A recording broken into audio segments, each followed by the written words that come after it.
环境部本地按算今年的头一季就要开始来征收碳费，也毋过碳费的计数是还未定出来。早起环保团体提出民间版本的碳费研究报告，要互环境部来参考。伊嘛呼吁讲，针对碳费的相关规定、有汇率，就要赶紧定案。制定碳费和企业排碳有成本，是台湾走向2050净零排放的重要工具。环境部3月底召开第2摆的碳费汇率审议会，也是无定出计数。正前环境部宣布，今年第1季要开始收碳费的承诺已经跳票。今仔日环团向环境部提交民间版对碳费计数的研究报告，也呼吁后1摆的碳费汇率审议会要赶紧定案。原本预定是今年已经要开始收去年的了，那其实到现在就是我们连2024年的到4月了都还没有相关的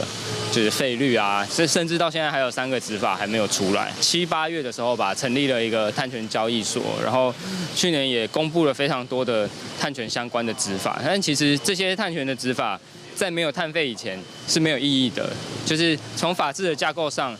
它都是搭配碳费而来的。环保团体指出，目前有部分产业已经以未来要收碳费做借口，开始画笔起价，引起民间烦恼通货膨胀。环团指出，根据欧洲的经验，碳定价对通货膨胀的影响真小。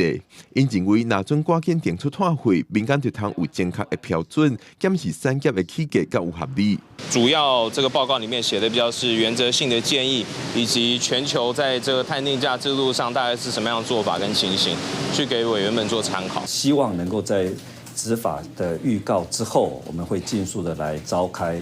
费率审议会。那因为有这个执法的相关的内容，或者是实际的一些做法之后，在费率审议会在审查或者是委员在讨论的时候，才会比较有一个好的一个方向，乃至于有一些依据。针对环团提供的建议报告，环境部表达感谢，讲会继续参民间 NGO、工商团体沟通碳费一个议题。